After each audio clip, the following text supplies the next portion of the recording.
In Yin, upright is as relaxed as possible. We just allow every muscle to soften.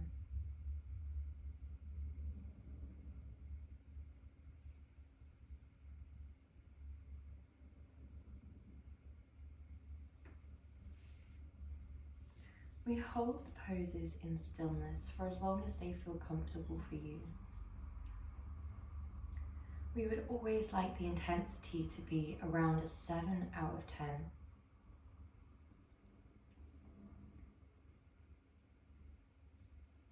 A 7 out of 10 intensity means that it's not so gentle, that all the mind can think about is other things, drifting away.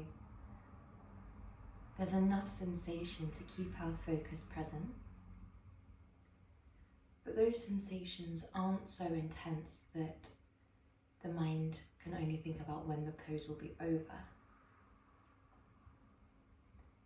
Wandering forwards towards the future. Instead, that 7 out of 10 allows us to remain present.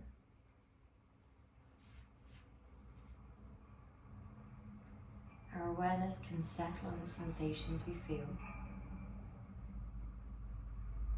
Those sensations might start off feeling quite intense.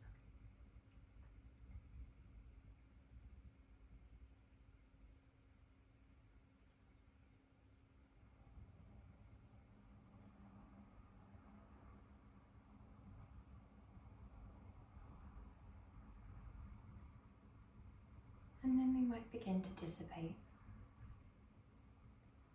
into what can become quite an enjoyable pose, quite gentle sensations. This will only happen when we relax down through the target area.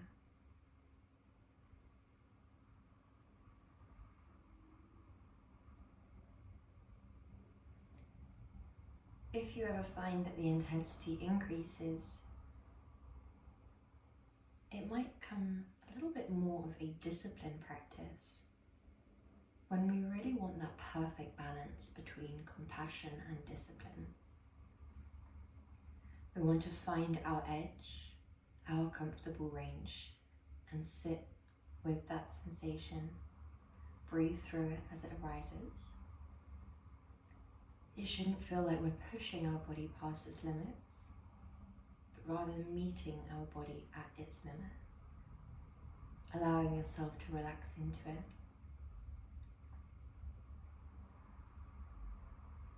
Allowing yourself to trust in gravity, trust in your body and your awareness of your body.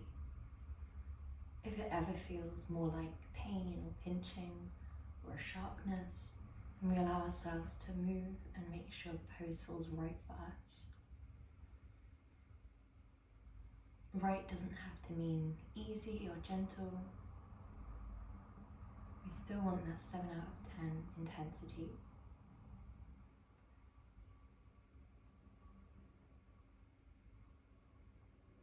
When you're feeling ready, we're going to use our hand to lift that top leg, lift the bottom leg, and send both legs long.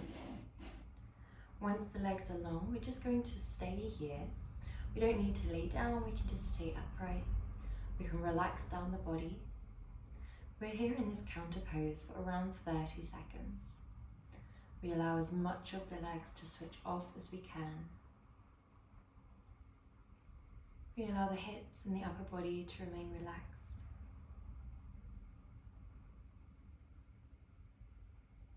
We allow the breath to remain natural, full and deep.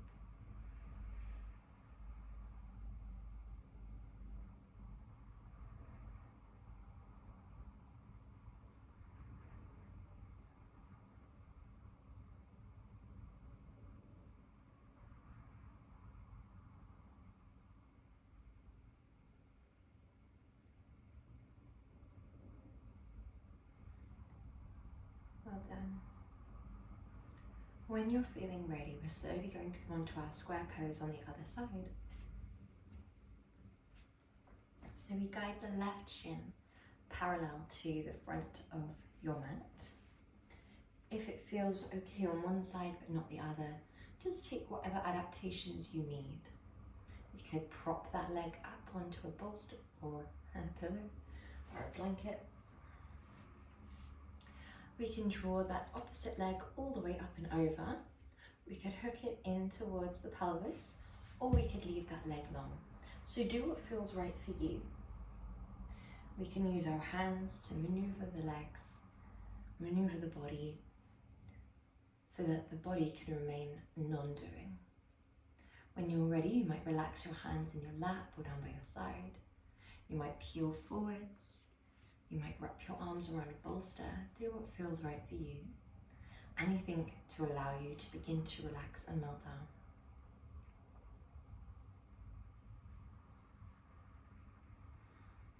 As you begin to become heavy and switched off, it's normal to have an ebbing and flowing of intensity, of sensation increasing and decreasing.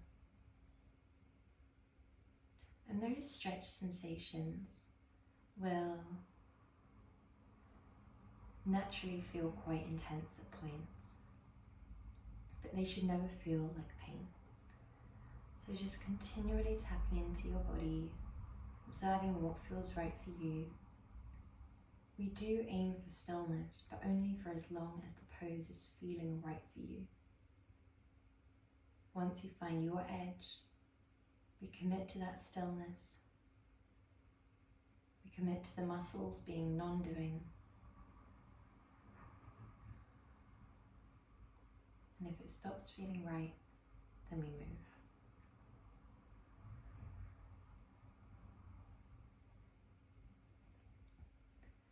When we allow the body to remain in this state of non-doing for minutes at a time, eventually the mind follows suit. Similarly to how if our mind is feeling stressed, the body can become tense. When the mind is feeling anxious, the body can become jittery, agitated.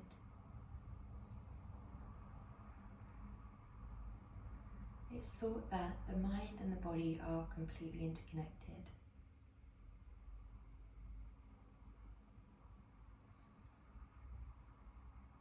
So what we're doing in Yin is just taking what we can control,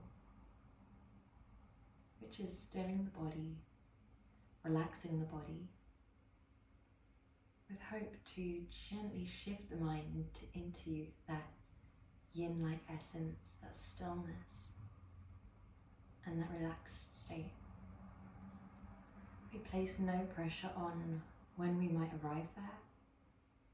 We place no pressure on how that might feel or how that might look. We don't need to feel calm or happy. We don't need to feel relaxed or zen. We don't need to feel yin. All we need to do is send acceptance to ourselves exactly as we are. And we do this from a place of being rather than doing.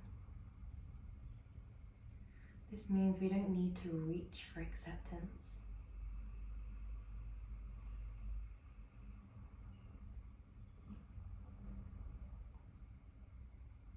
All we need to do is peel away the other parts of ourselves. The ego, the identity, the mask, personality, all the parts of ourselves that we show to ourselves and show to others on a day-to-day. Like peeling an onion, we just take away those layers and we have what is left, which is consciousness. When we allow ourselves to be non-doing, to free ourselves from that need to have to identify with or reject something, to agree with or disagree with what we're observing, to judge, to decide, to react or respond. We just remove all of those doing parts. And what we're left is with a state of being.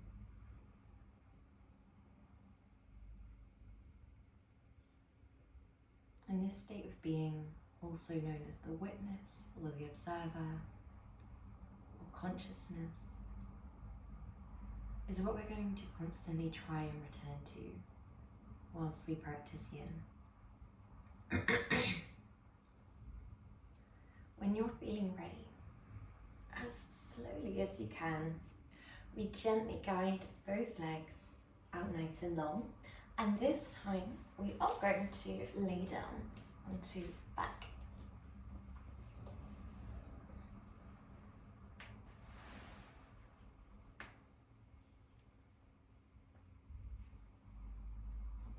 So we send both legs long,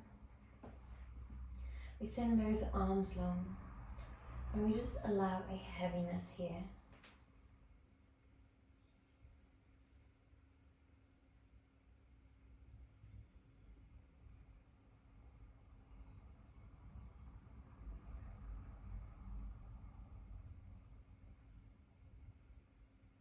It's normal for your mind to wander.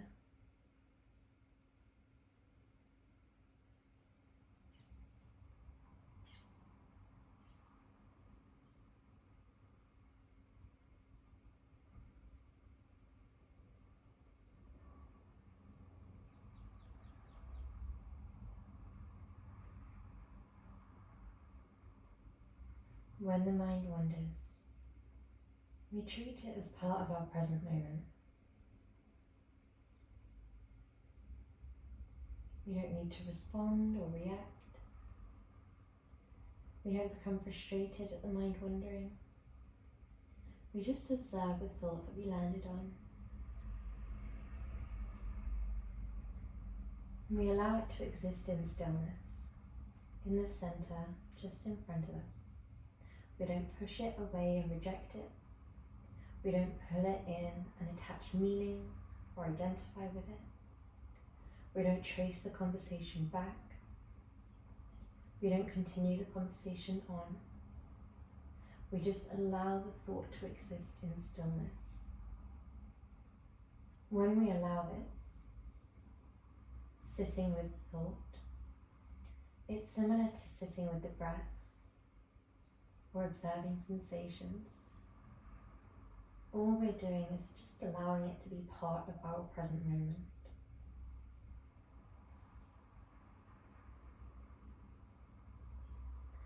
When you're feeling ready, as slowly as you can, we're going to guide the legs into a bend and then send your left leg up towards the sky.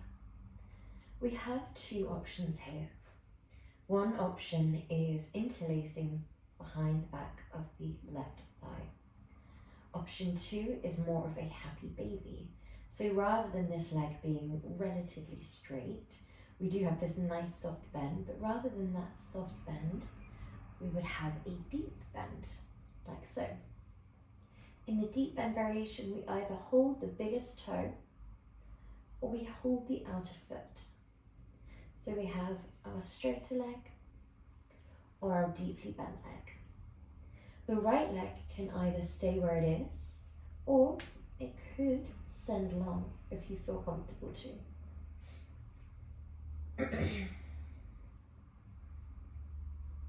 So find what feels right for you today. There is no right or wrong. It's not about pushing your body past its limits. It's all about bringing the body into stillness, bringing the body into a state of non-doing, where the body switches off and becomes heavy. The reason that we do this and hold it for minutes at a time isn't just because the body being still eventually leads the mind into that same yin-like essence, but it's also because we have many benefits. But it gives us that chance to work with the Meridian body. The Meridian body are deep ley lines, channels that run through our body, and this notion derives from traditional Chinese medicine theory that energy or prana or qi that life force or that lust for life flows through our body through these channels. When we take our yin poses, we are releasing tension from the physical body, which creates more space and more room for energy to flow through these deep channels within the body. But we're also stimulating the channels themselves through compression or stretch.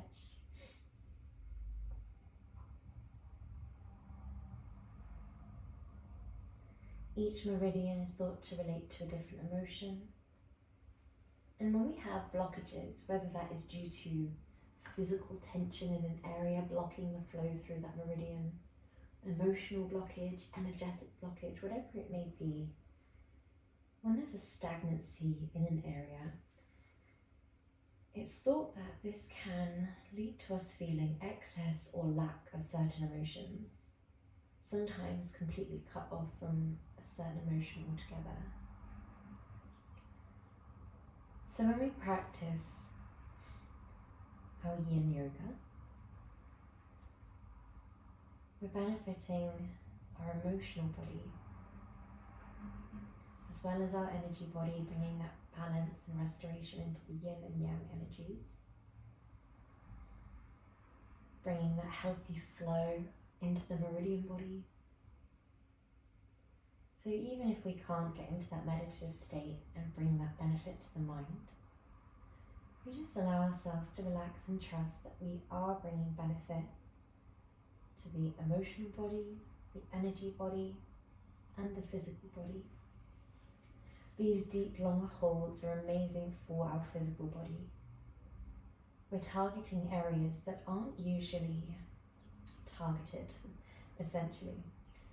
When we go through day-to-day life, the stretch response of the muscles switching on often means that these deep tissues, the joints, ligaments, the tendons, can become underused.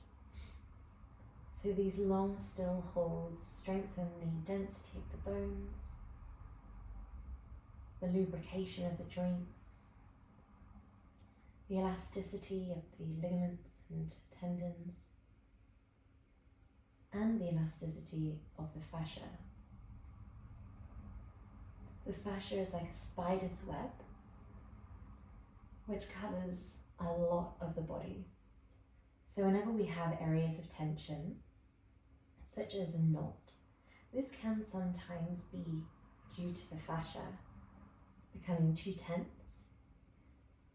And just like placing your thumb into a knot until it disperses, we're holding these lovely long poses until tension dissipates and melts down.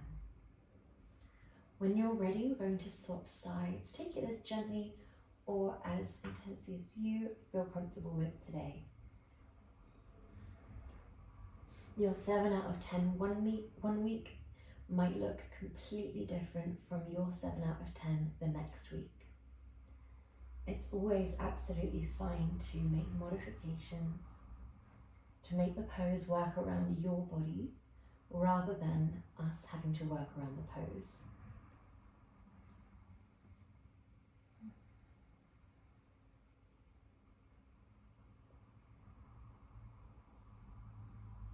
We continuously pay attention to the present, whatever that might look like, whether it's you observing your breath,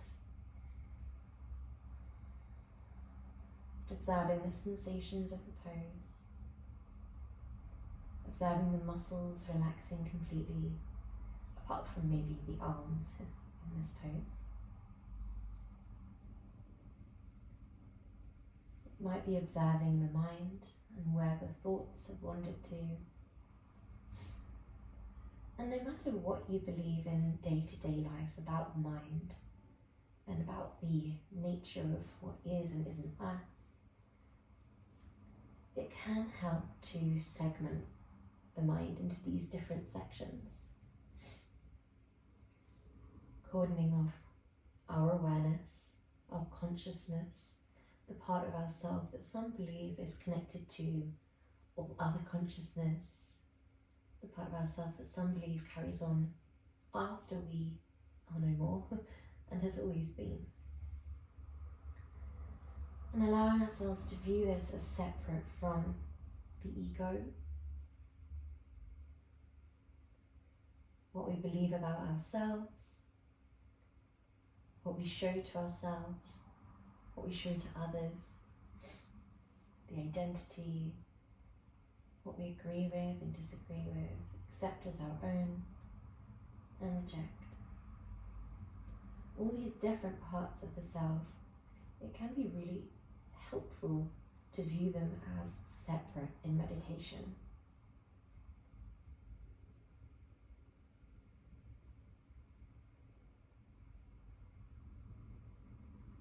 For some, this can give you a sense of compassion, as this is just this part of the self doing what it's been trained to do and what is very helpful in day-to-day life, but just not as helpful in meditation. In meditation, we like to stay in that state of the observer. Each time that we wander away from that state, we simply step back into the role of the observer. We don't reject and push away what we've observed.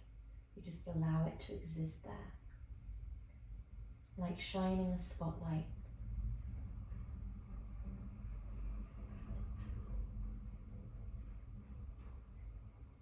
Some say that each and everything that we do comes from a place of either love or fear.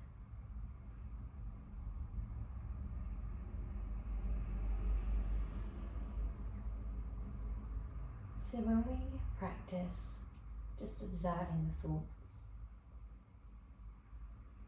it can be a nice opportunity to just observe where thoughts are coming from.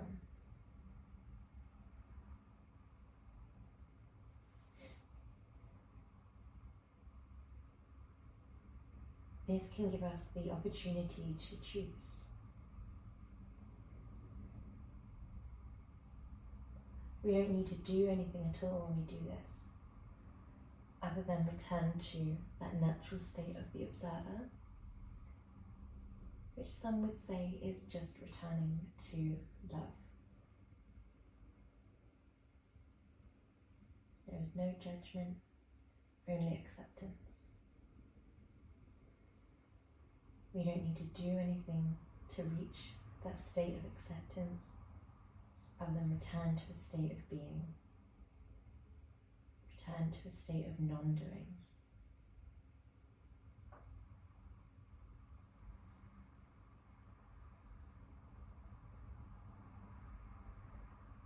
Well done. When you're ready, we drop that leg down. We're going to roll onto our fronts.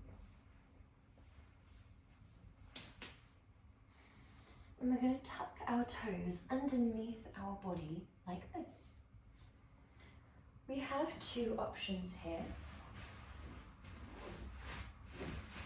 One would be grabbing a bolster, and the other would be coming forwards into child's pose. Either way, we're not doing our upright kneeling today. We're taking a more gentle approach.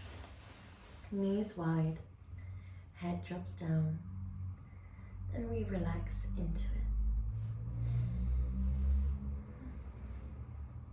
We switch off all of the muscles. This can be quite a challenging one, so we're not here for too long.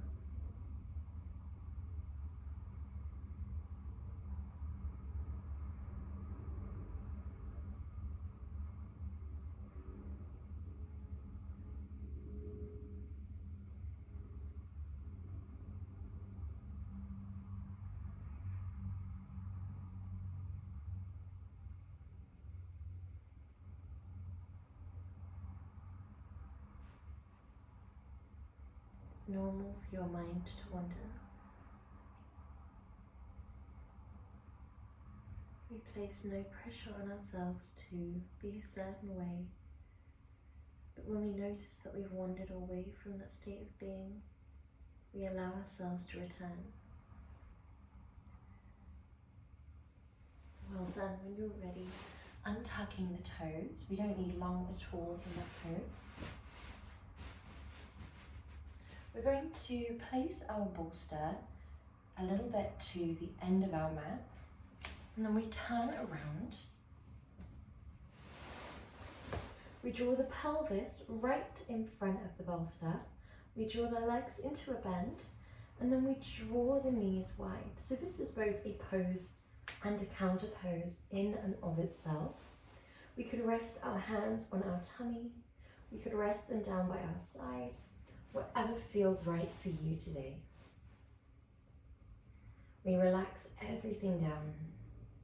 We switch off through the muscles.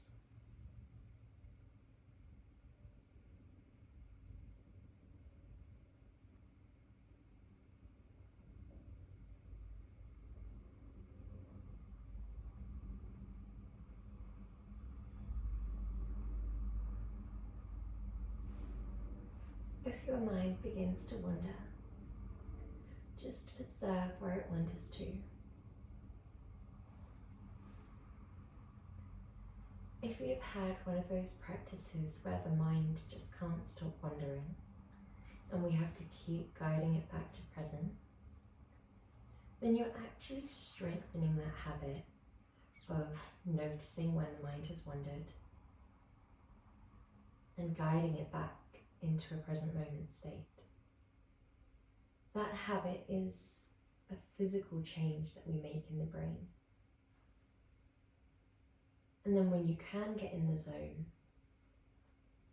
it's thought that we're improving the grey matter in areas related to emotional regulation, attention,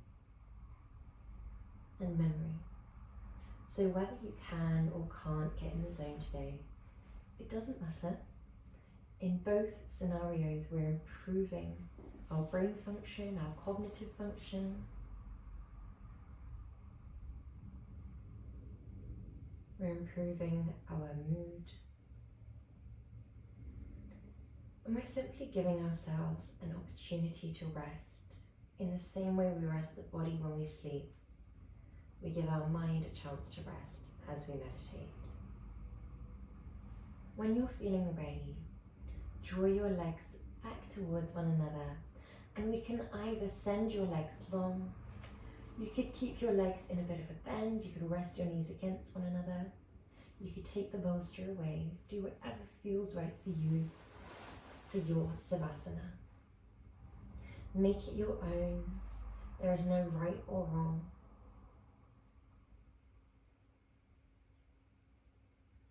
Relax down your jaw. Relax down your eyelids, your cheeks. Relax your forehead and your shoulders.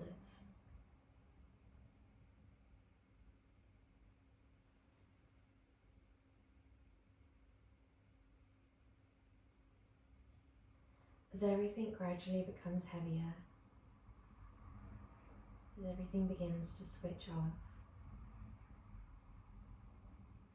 we shift our awareness towards the breath and how much movement there is in the body whilst we lay completely still.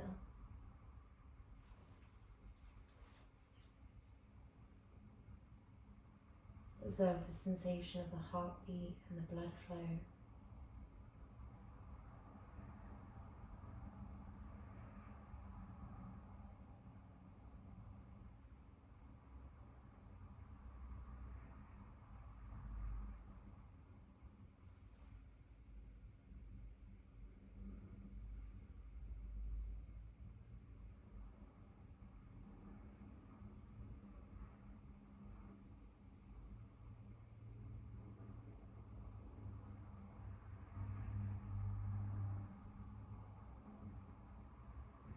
If your mind wanders away, guide it back to how much movement there is in your body whilst you're laying completely still.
When you're feeling ready, as slowly as you can, we begin to bring movement into the fingers and into the toes.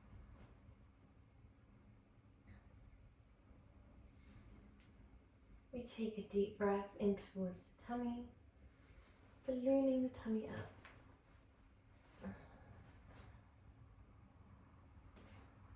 And then we slowly roll onto one side when you're ready and make your way up into a comfortable upright position.